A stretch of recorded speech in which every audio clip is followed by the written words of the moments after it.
Recently, somebody requested in Twitch chat, rather jokingly, that I should read out the full Word of Thoth.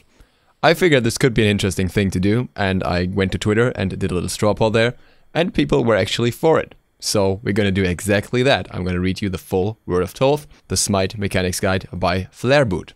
The link for the written version will be in the description down below, and I will probably just have very normal gameplay footage in the background and not all too much editing, because this is rather long and more supposed to be kind of a podcast style video. I hope you guys enjoyed this. Let me know how you feel about this in the comments down below. The Word of Thoth, a Smite Mechanics and Formulae Guide, Season 4 edition. The Word of Thoth is designed to be an advanced and thorough look into all the hidden mechanics and formulae within Smite. Even if you think you're pretty knowledgeable, there's always more to discover. Special thanks to Hyris and various community members for their cooperation in putting this together. Basic mechanics: protections, damage reduction, and penetration. In Smite, there are a few different ways to reduce the amount of damage you take from the enemy. The first one is not getting hit in the first place. There's not much mathematics behind not getting hit. Protections are your main form of reducing enemy damage and are applied through the following formula. Damage taken times 100 divided by 100 plus armor, where armor is the number of physical or magical protections you have. However, this will only work to stop a physical or magical damage respectively. There's also a third type of damage known as true damage. An example of true damage would be Circuit's Last Breath, Bakasura's Butcher Blades, or standing in the enemy fountain, which deals 35% of your maximum HP per second as true damage. In order to reduce the amount of true damage that you take, alongside another way of reducing physical and magical damage, there are also two forms of damage reduction known as true armor or just as damage reduction. These come in two forms: percentage mitigation and flat mitigation. An example of percentage mitigation would be Chuck's ultimate Stormcall, which provides 50% damage reduction to himself during the casting time. An example of flat mitigation would be the only one currently in the game, Mark of the Vanguard, which reduces every source of damage you take by flat 5. The order in which all forms of damage mitigation are applied is slightly complicated in terms of the underlying code, and a couple tiny edge cases where this doesn't entirely hold, but for the purposes of simplicity can be explained as follows. First, percentage damage mitigation. Second, armor. Third, flat damage mitigation. To show how this works, imagine you were about to be hit with an attack that did 1000 raw pre-mitigation magical damage. If you had 100 armor, you would be hit for 500 magical damage. However, if you were to also have Mark of the Vanguard and be under the effect of an upgraded magic shell, which provides 45 protections and 10% damage mitigation, it would be 362 damage. As stated before, there are three types of damage: physical, magical, and true damage. True damage just ignores the enemy armor, but is susceptible to percentage and flat damage mitigation. In order to counter this, there are ways to ignore and reduce an enemy's protection, and by extension their damage mitigation. The first way is armor penetration. Penetration ignores a certain number of the enemy's armor when calculating damage. For example, if I was attacking a target with 150 physical protection and I had 25 physical protection, then the damage calculations would be as if they only had 125 physical protections. Penetration can come in both percentage and flat types. Percentage penetration does not increase your flat penetration by that percentage value, but ignores that percentage of the enemy's armor. The other form of armor penetration available is armor reduction, which tangibly reduces the enemy target's armor value, meaning that any damage dealt to them will be calculated on that value instead of what they usually have. This also exists in flat and percentage formats such as Anubis' passive flat reduction, Sorrow, or Nemesis' Divine Judgment ability. It is important to note that these are applied in a specific order, as doing it differently would change the expected damage calculation. First, percentage armor reduction. Second, flat armor reduction. Third, percentage penetration. Fourth, flat penetration.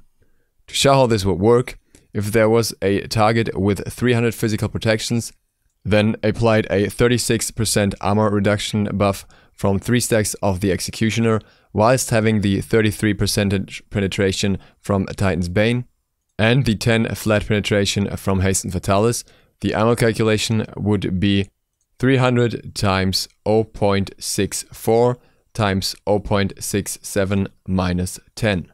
This would equate to 118.64.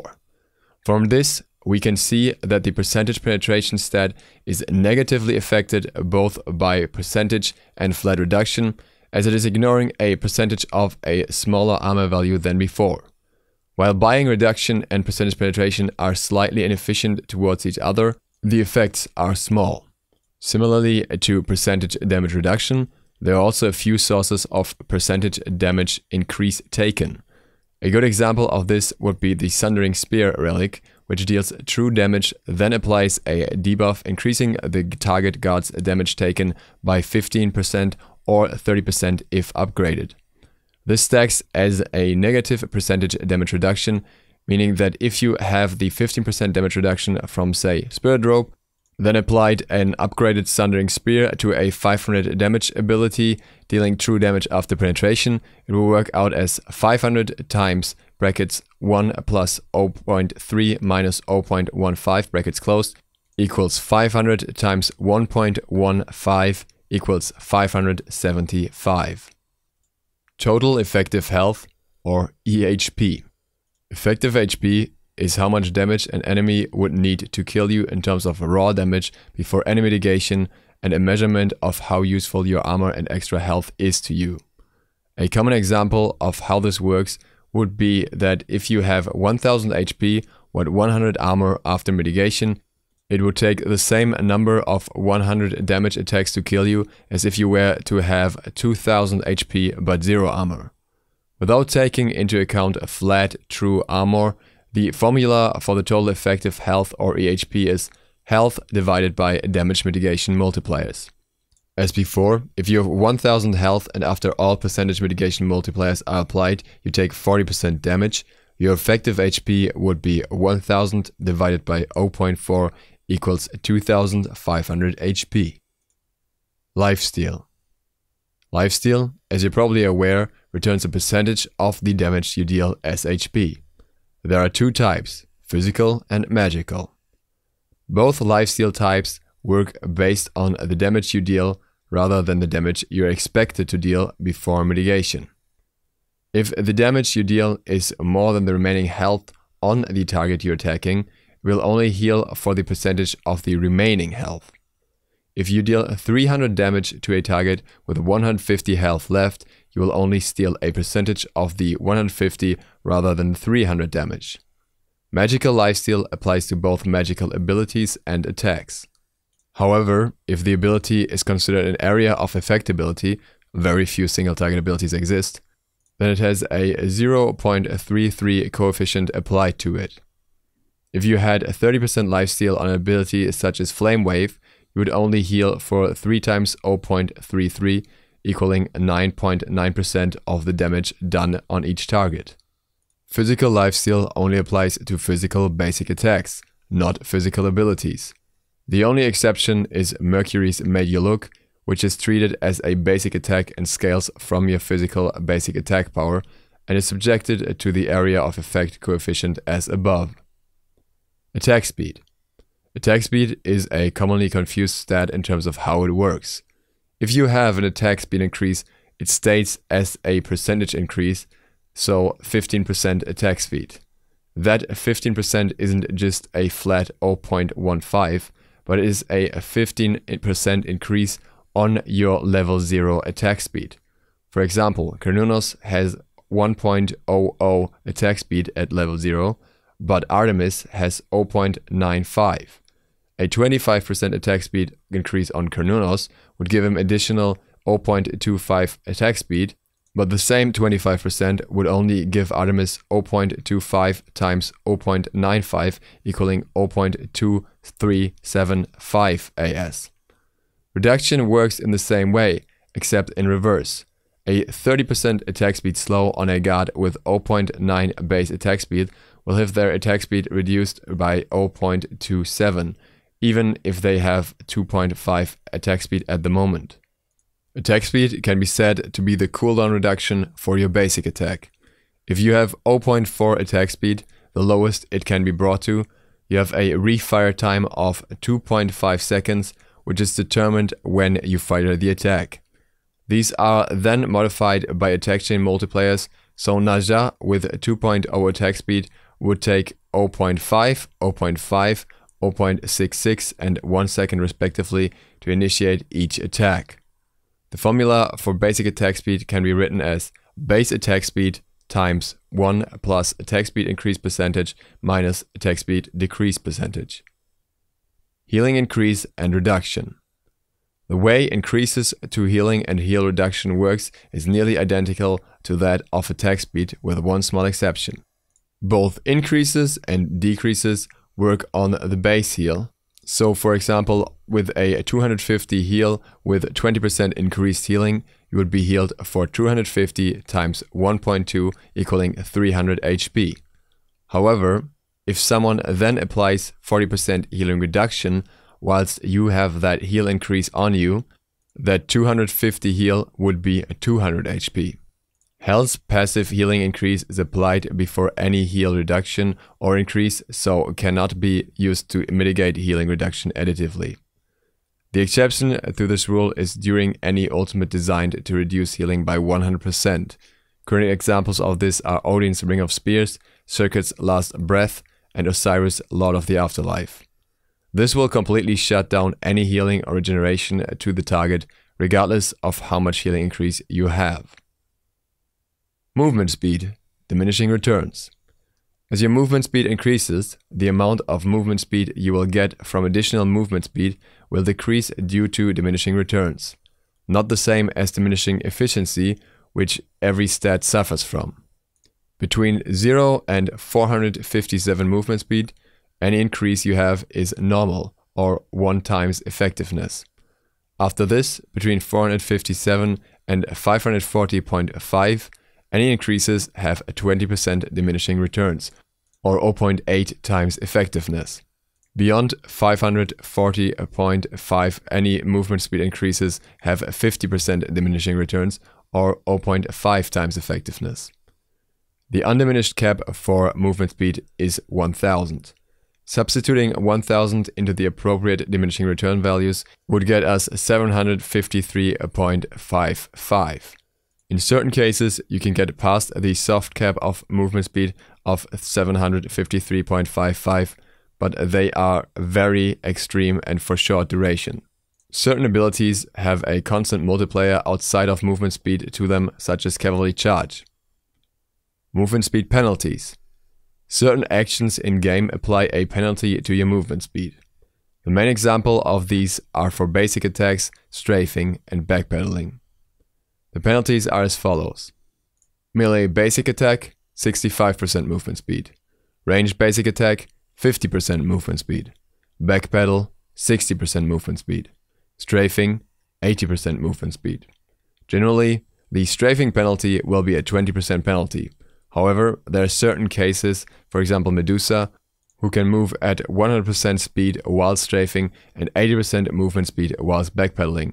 Souls the Separate, which removes the backpedal and strafing penalty, and a Willish, who suffers an increased strafing penalty.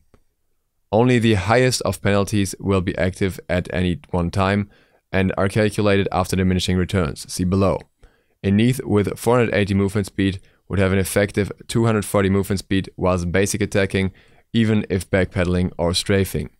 This penalty can go past the movement speed floor, which is set at 150, so if you are at 200 movement speed and start backpedaling, you will be at 120 speed. Movement speed, diminishing returns on slows. Just as movement speed is subject to diminishing returns, slows are also subject to them. For any slow below or equal to 40%, no diminishing returns is applied to them. After this, any slows are subject to the following formula. 100 times slow divided by slow plus 60. For example, if you have a 50% slow, substituting slow equals 50, you end up with a 45.45% slow. If you have slows from multiple sources, then to work out the pre-DR value, you add the slow percentage together, then calculate the formula as normal. Another example is an 80% slow before diminishing returns. Substituting slow equals 80, we end up with 57.142%. Slows cannot take you below the movement speed floor of 150 and are calculated off of the maximum ground speed of the target at the time, without any slows after diminishing returns. Item slows follow a stacking rule in which only the strongest slow is applied to the target. So if you have a Poison Star and Frostbound Hammer, only the Frostbound Hammer slow would be applied. Item slows can stack with Relic and God ability slows, but Relic slows cannot stack with themselves. Crowd control, diminishing returns. Crowd control is another mechanic which has diminishing returns applied to prevent people from being chain stunned for extremely long periods of time. Whenever a hard CC is applied to a target, they gain a DR stack. If a target has one stack of DR on them, the next CC applied to them will have its duration reduced by a third, meaning that if I stunned someone for 2.25 seconds when they had 1 DR stack, it would only actually last for 1.5 seconds. If a target has 2 DR stacks, then any hard CC applied to them has their duration reduced by 2/3. This means if I stun someone for 3 seconds while they had 2 DR stacks, they would only be stunned for 1 second. The list of CC that applies DR is as follows: stun, fear, taunt, mesmerize, silence, knock up, knock back, intoxicate, banish, madness, pull, push, grab, carry, disarm, disorient, polymorph, tremble, permafrost. It should be noted that although knock up, knock back, banish, pulls, pushes, grabs, carry, polymorph, and permafrost apply a stack of diminishing returns, they will not be impacted by it. Grabs and carries include Capri Abduct, Fenrir's Ragnarok, and the first section of Tyr's Assault Fearless. Push includes Kuzenbo's Sumo Slam. An ability can only apply one stack of diminishing returns, and the duration of a crowd control cannot be reduced below 0.5 seconds by diminishing returns, meaning that Hunbat's Fear No Evil will not immediately apply both stacks of DR onto a target. The order in which reductions to crowd control apply is as follows. First, initial crowd control reduction. Second, unyielding passive if applicable. Third, crowd control reduction. Fourth, crowd control diminishing returns. To explain how this would work, if you have a 2.25 Ymir Frost Breath applied to Tyr, it would be reduced by unyielding down to 1 second duration. Then reduced by up to 40% or down to a minimum of 0.6 seconds by crowd control reduction. And finally, diminishing returns would take effect, dropping it by 0.33% or 66%.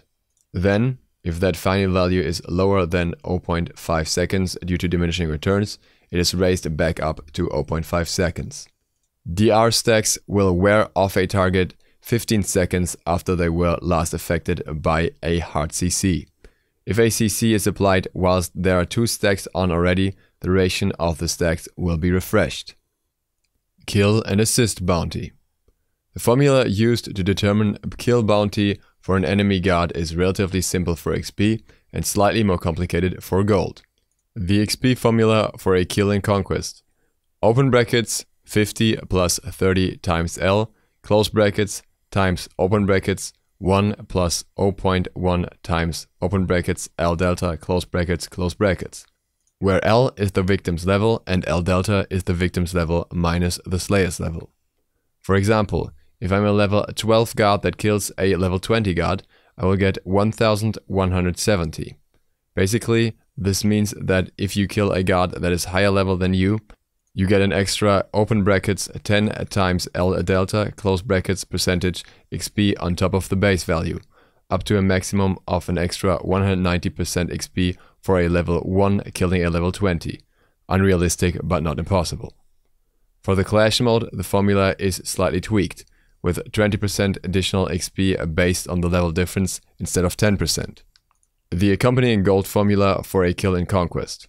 Open brackets B plus open brackets 0.01 times net worth close brackets times open brackets 1 plus 0.1 times L delta close bracket times open bracket 1 plus 0.1 times kill spree close brackets, where B is the game specific base value, net worth is the total gold earned during the game, L delta is the victim's level, killer's level as with the XP formula, and kill spree is the number of kills the victim has earned since he last died. This formula is clamped between a minimum value of 50 gold and a maximum value of 750 gold. An extra 200 gold is given to the first blood in a match, which can go over the original formula cap. Then any other player adjustments are applied. For example, Kali's passive on her marked target, Fafnir's bonus gold. The different values for B for the modes are Conquest, base value 150, Joust 300, Assault 150, Clash 300, Siege 150. Arena's formula works slightly differently, but the exact workings are currently unknown. With regards to assists, anyone who assisted in the kill is given 50% of the XP and gold divided by the number of people who assisted. 1 assist get 50%, 2 assists would get 25% of the bounty each, 3 would get 16.66%, 4 would get 12.5%. When looking at kills on minions and jungle camps, the gold is split up evenly between those who are in assist range, with a 50% bonus afterwards if a minion, not a jungle camp, is lasted correctly. However, the XP values are slightly different. If only one person kills a minion camp, then they get 100% of the base value in XP. If more than one person gets a reward for a minion jungle camp, 150% of the XP value is shared equally between those in assist range or who have tagged a creep with a damaging ability in the last 5 seconds. XP to level. The formula for how much XP it takes in-game to get from one level to the next is relatively simple and is given by 308 plus 55 times open brackets L minus 2 close brackets, where L is the level that you're trying to reach. For example, getting to level 2 requires 308 XP, 3 needs 363. For the individual levels, this means on level 1 you need 308 XP to get to the next level, on level 2 363, on level 3 418, on level 4 473, on level 5 528, on level 6 583, on level 7 638, on level 8 693, on level 9 748, on level 10 803, on level 11 858, on level 12 913, on level 13 968, on level 14 1023, on level 15 1078, on level 16 1133, on level 17 1188, on level 18 1243, on level 19 1298, and on level 20 you've reached the cap. As we've already covered a lot of the information in Word of Thoth, I will take a break here. If there is enough interest, I will do the second part in another video. It was an interesting take. I've never done anything like this before. Once again, this is all material from Flairboot, who has researched all of this. The link for the document is down below. Feel free to check that out and maybe follow Flair on Facebook. I hope you enjoyed this. I hope you like this kind of different approach to things, kind of different take. Let me know what you think about it in the comments down below. Thank you for watching. If you enjoyed this and aren't subscribed yet, I would very much appreciate if you click the subscribe button and maybe the bell. It really helps me out. See you for the next one tomorrow. SLOTH out.